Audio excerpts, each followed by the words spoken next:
Hi guys, welcome back to explore literature. इस video के अंदर हम डिस्कस करने वाले हैं जीई अंडरस्टैंडिंग इंटरनेशनल रिलेशंस की unit number 3, politico military inequalities, big states and small states. इस यूनिट के अंदर हम 3 चैप्टर्स डिस्कस करेंगे, जिसमें सारा इस यूनिट का जो भी आपका पार्ट है वो कवर हो जाएगा। फर्स्ट और सेकेंड जो यूनिट है आपकी, उसको ऑलरेडी कवर किया जा चुका है। आई होप आपने वो देख लिया होगा।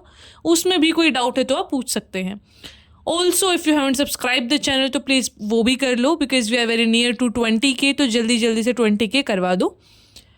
All right, now without wasting much of your time, let's start the topic. तो इस चैप्टर में हम ये डिस्कस करेंगे कि किस तरीके से कुछ नेशंस हैं वो अपनी पावर को असर्ट करते हैं, मतलब वो बड़े ताकतवर हैं और वो किसी भी तरीके से अपनी बात है जो वो मनवा लेते हैं दूसरे देशों से। तो कैसे हो पाता है, how this all happens in this हमारा इंटरनेशनल रिलेशंस का जो पूरा फ्रेमवर्क है उसके अंदर। तो पॉइंट वाइज हम इस चीज़ को डिस्कस करने वाले हैं ताकि आपको एग्जाम पर्सपेक्टिव से भी नोट्स मिल जाए। Plus I request you all कि छोटा छोटा सा नोट्स बना लो अपना कि किस यूनिट में किस चीज़ की बात की गई है, ताकि दोबारा से आपको पूरे यूनिट्स का जो नोट्स है उनको रिवाइज ना करना पड़े, सिर्फ आप अपने पॉइंटर्स को देख के ही एग्जाम में चले जाएं। So our first point is the control over the production and dissemination of knowledge is closely tied to power. किस तरीके से आप अपना प्रोडक्शन करेंगे, आपकी नॉलेज किस तरीके से प्रेजेंट आप कर पाएंगे, वो पावर के ऊपर डिपेंड करता है। और जो डोमिनेंट नेशंस हैं they use their control of knowledge ताकि वो अपना सॉफ्ट और हार्ड पावर है जो उसको बरकरार रख सकें और ग्लोबल इनइक्वालिटीज़ हैं जो उनको मेंटेन कर सकें। तो ये जो सॉफ्ट और हार्ड पावर है वो क्या होता है, हार्ड पावर का तो मतलब ये है कि आपके पास गन कितनी है, पैसा वैसा कितना है, तो वो होता है हार्ड पावर। ठीक है, डिफेंस पर्सोनल्स कितने हैं आपके पास। लेकिन सॉफ्ट पावर कैसा होता है, कल्चरल एस्पेक्ट में आपका डायस्पोरा कैसा है, लोगों के साथ कॉन्टेक्ट कैसे हैं, उसको सॉफ्ट पावर बोलते हैं। To challenge the dominant knowledge monopoly, there is a need for alternative conceptual framework in international relations. मैं आपको फर्स्ट यूनिट से बताती आ रही हूँ कि अमेरिका वालों ने इस सब्जेक्ट को डेवलप किया है, तो उन्हीं की भाषा हम लोग बोलते हैं जो वो हमसे बुलवाना चाहते हैं। लेकिन अगर हम अपने यहाँ पे भी इस चीज़ को डेवलप करेंगे, हमारी खुद की वर्डिंग्स होगी, हमारे खुद की टर्मिनोलॉजीज होंगी, then only we can understand the international relations.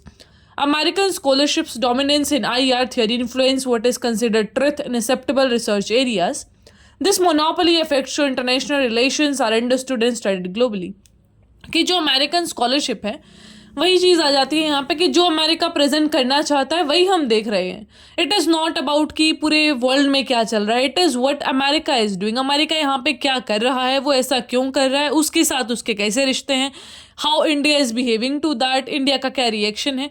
तो वो चीज़ें हम हर एक चीज़ को पढ़ते हैं इंटरनेशनल रिलेशन में विद रिस्पेक्ट टू अमेरिका, कि अमेरिका ने क्या करा और क्यों करा। So that is why the problem lies here. और जो थ्योरेटिकल अप्रोचेज हैं जैसे कि neo realism, neo liberalism, have lost touch with historical and geographical context, limiting their ability to explain contemporary changes in the international system. जो हमारी historical ये जो theoretical approaches थी, लिबरलिज्म, सोशलिज्म, रियलिज्म, इनका थोड़ा सा टच है जो वो ख़त्म हो गया है, and they are not even link to historical and geographical context now. हर एक चीज़ अब अमेरिका सेंट्रिक हो गई है। And with this increase of capitalism, कुछ देश तो ऐसे हैं जो ऐसा लीप्स एंड बाउंड्स में ग्रो कर रहे हैं, इतना पैसा है उनके पास, और कुछ देश ऐसे हैं जिनके पास खाने को रोटी तक नहीं है। Have you heard of African country जहाँ पे लोग, जो हमारे यहाँ पे वो नहीं होती मुल्तानी मिट्टी टाइप सी मिट्टी की रोटियाँ बना के खाते हैं। सो कैन यू इमेजिन कि उनके पास खाने को गेहूँ भी नहीं है, अनाज भी नहीं है उनके पास, they are not able to afford that thing. तो जो हमारे सस्टेनेबल डेवलपमेंट गोल्स हैं वहाँ पे 17 गोल्स हैं, बेसिकली 16 हैं, वो 17 तो यही है कि सस्टेनेबल डेवलपमेंट गोल्स को पूरा करो। तो उन गोल्स को हमें पूरा करना है 2030 तक, कि भाई ये टारगेट्स हैं, आपको गरीबी मिटानी है, नो पॉवर्टी, नो इनइक्वालिटी, फिर वो नो हंगर वाला चीज़, everybody should be treated equal. तो ऐसे ऐसे काफ़ी सारे गोल्स हैं ये 16-17 जिनको हमें फोकस करना है टिल 2030 कि हम इनको अचीव कर सकें।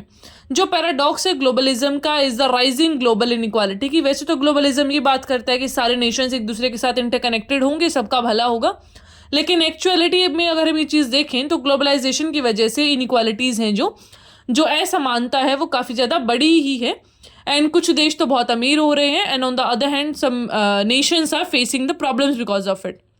जो इनइक्वालिटी है वो क्रिटिकल इशू है इंटरनेशनल रिलेशंस में, reflecting broader issues of state market relation and increasing disparities in wealth, access to services and living conditions.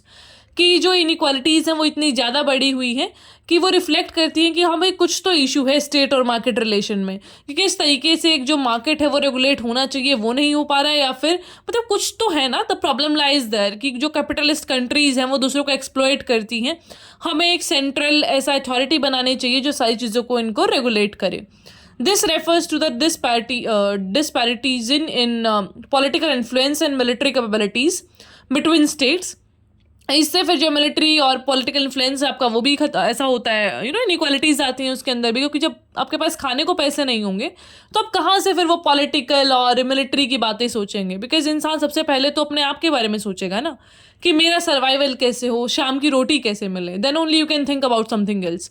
Historically जो डोमिनेंट स्टेट्स हैं उन्होंने काफ़ी सारा जो पावर है उसको गैदर किया, इंटरनेशनल इंटरेक्शंस किए, कॉन्फ्लिक्ट रेजोल्यूशंस हुए, तो उनका जो अब ये पावर है वो अफेक्ट करता है हमारी हर एक चीज़ को।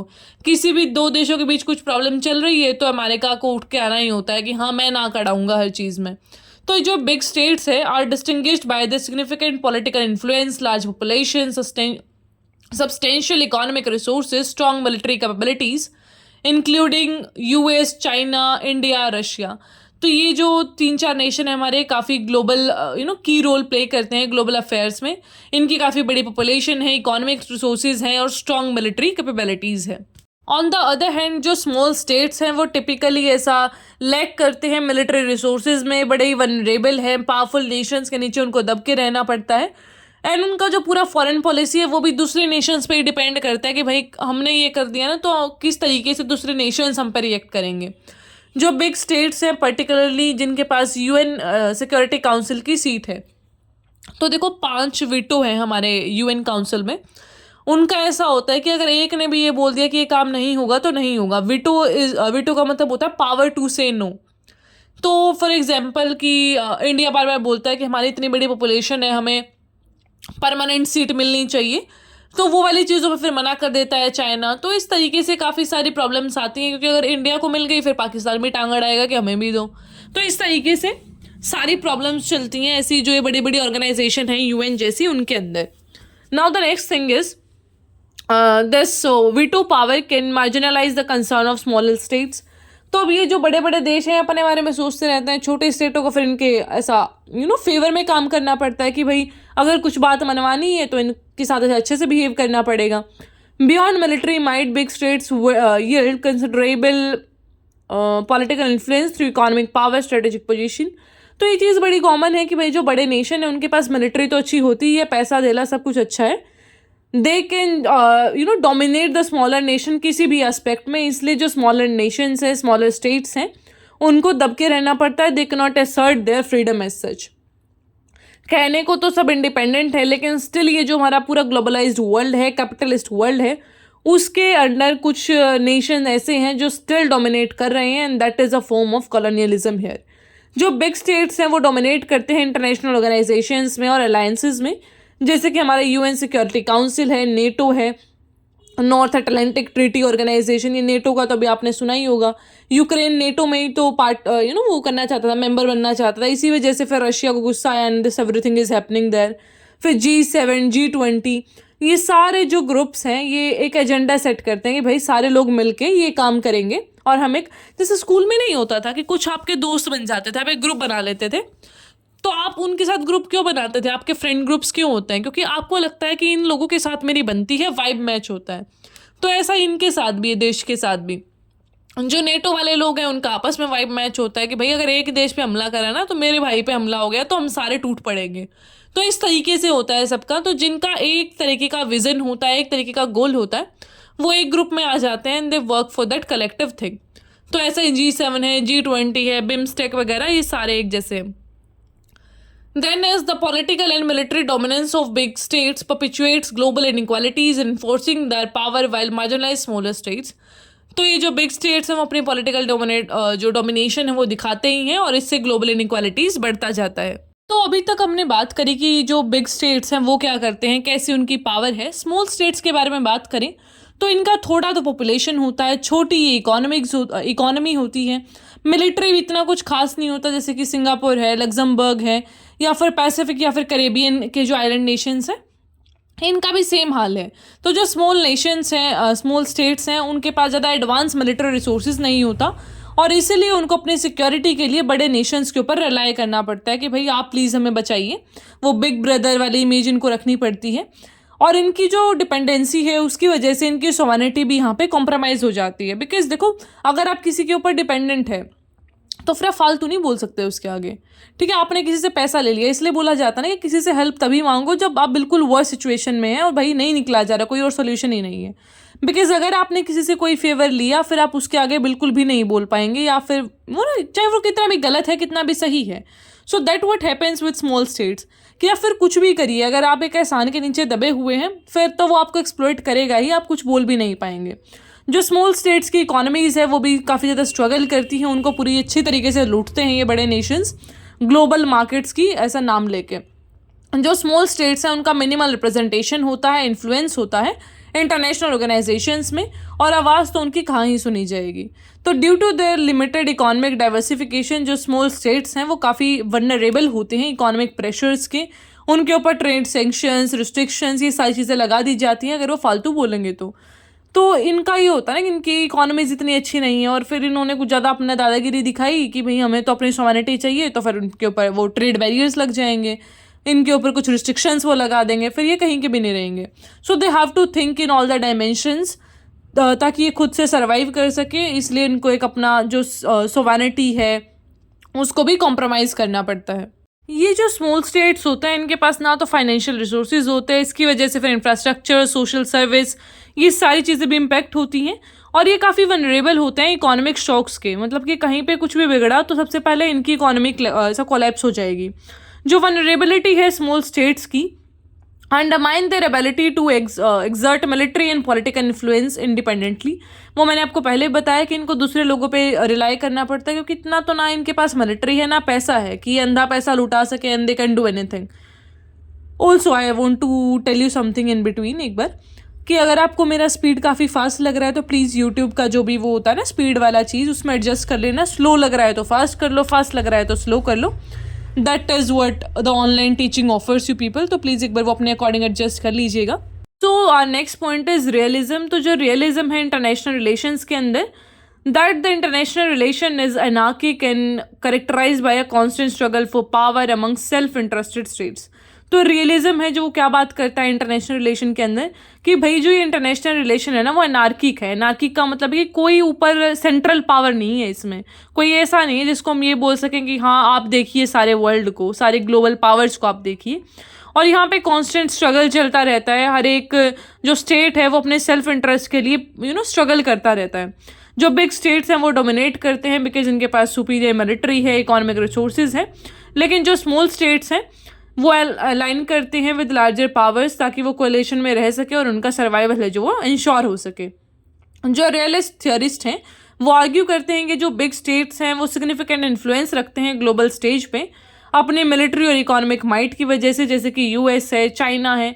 चाइना वालों का तो मैं आपको शायद सेकंड यूनिट में बताया था। ये तो क्या करते हैं, पैसा फेंकेंगे अंधा, आपको लोन देंगे पहले, फिर आप कर्जे तले दब जाएंगे कि आपका आप वो इंटरेस्ट भी पे बैक नहीं कर पाएंगे। जब आप इंटरेस्ट भी नहीं दे पा रहे हैं तो फिर आपका क्या ही सोवरेनिटी रह गया, क्या इंडिपेंडेंस रह गया। फिर चाइना वाले आपको डोमिनेट कर लेते हैं। तो दैट्स हाउ चाइना वर्क्स। ये अपना एक वो पर्ल स्ट्रिंग पॉलिसी से ना पूरे इंडिया को घेरने की कोशिश कर रहे हैं यहाँ वहाँ। एंड उसके काउंटर में इंडिया ने भी एक पॉलिसी निकाली अपनी, that is diamond necklace policy. तो इस तरीके से चलता रहता है। When your neighbour is doing this stupid things तो आपको भी करना पड़ता है, और चाइना जैसे लोग हों तो फिर तो बनता भी है करना। ठीक है, तो इस वजह से जो इंडिया का मिलिट्री वाला चीज़ है ना उस पर ज़्यादा स्पेंडिंग भी होता है because of the neighbours like China then Pakistan. तो ये चीज़ें happens in this international relations कि आपको मेंटेन करना पड़ता है अपना डोमिनेंस, और अपने पड़ोसियों को भी आप कैसा बिहेव करेंगे उसके अकॉर्डिंग भी ये पता चलता है कि आप एक ग्लोबल लीडर हैं या नहीं है। तो अगर हम रियलिस्ट पर्सपेक्टिव से देखते हैं तो स्मॉल स्टेट्स काफ़ी ज़्यादा सिग्निफिकेंट चैलेंजेस फेस करते हैं क्योंकि इनके पास पैसा और मिलिट्री नहीं है। फिर लार्ज स्टेट्स पे इनको अपना कॉम्प्रोमाइज़ करना पड़ता है सोवरेनिटी। तो वही चीज़ बार बार यहाँ पर रिपीट होगी। तो रियलिस्ट थियरिस्ट हैं जैसे कि जॉन मेरशाइमर, वो उनका ऑफेंसिव रियलिज्म का एक थियरी है, एंड जो वॉल्स हैं उनका डिफेंसिव रियलिज्म का, जहाँ पे वो हाईलाइट करते हैं इनहेरेंट पावर इम्बैलेंस के बारे में कि भाई ये ना आप ठीक ही नहीं कर सकते। कुछ जो कंट्रीज हैं वो शुरू से ही डोमिनेंट है, कुछ वीक हैं, तो वो अपनी पावर को मैक्सिमाइज करके ऐसा इन्फ्लुएंस को अपने वो दूसरों को फिर क्या करते हैं, दबाने की कोशिश करते हैं। जो लिबरलिज्म है ऑन द अदर हैंड, वो कॉन्ट्रास्ट करता है रियलिज्म को और बोलता है कि जो इंटरनेशनल इंस्टीट्यूशंस हैं वो काम कर रही हैं इनइक्वालिटी को घटाने का। सो मुझे लग रहा है कि अगर इस यूनिट से कोई क्वेश्चन आया तो ये आ सकता है कि रियलिस्ट थियरी और लिबरलिज्म में क्या फ़र्क है इंटरनेशनल रिलेशन में। इस तरीके से कुछ आ सकता है क्वेश्चन, क्योंकि यही अच्छा क्वेश्चन बनता है, वरना फिर वो लार्ज स्टेट स्मॉल स्टेट वाली चीज़ आएगी। सो अकॉर्डिंग टू लिबरलिज्म जो इंस्टीट्यूशंस है वो हेल्प करते हैं ताकि लेवल प्लेइंग फील्ड बन सके स्मॉल और बिग स्टेट्स के लिए, और यूएन जनरल असेंबली जैसे जो प्लेटफॉर्म्स हैं वो सबको इक्वलिटी प्रदान करने का कोशिश करते हैं। जो लिबरल थ्योरीज है, ऑल्दो उनका फोकस है कोऑपरेशन पे, लेकिन वो इस चीज़ को भी एक्नॉलेज करते हैं कि हाँ भाई इनइक्वालिटीज़ है जो एग्जिस्ट करती हैं, लार्ज स्टेट डोमिनेट करते हैं, लेकिन स्टिल उनका एक ये बिलीफ है कि जो हमारे ये इंटरनेशनल इंस्टीट्यूशंस हैं वो इस चीज़ को कम करने की कोशिश करेंगे, और वो पूरी कोशिश भी कर रहे हैं ताकि जो मेजर पावर्स हैं वो अपने सोवेनिटी है, जो स्मॉल स्टेट्स हैं उनकी सोवेनिटी बनी रहे और वो इंडिपेंडेंट तरीके से काम कर सके। जो कंस्ट्रक्टिविज्म है वो भी इसी चीज़ पे एम्फसाइज करता है कि जो आइडियाज़ हैं, आइडेंटिटीज़ हैं, नॉर्म्स हैं, बिहेवियर्स हैं, वो इम्पैक्ट हो या ना हो। It suggests that the identities and perceptions of states influence their political, military strategies and interactions, कि आपका किस तरीके का पावर है, आइडेंटिटी है, परसेप्शन है, उससे आपकी पॉलिटिकल मिलिट्री जो स्ट्रेटजीज है उन पे भी फ़र्क पड़ता है।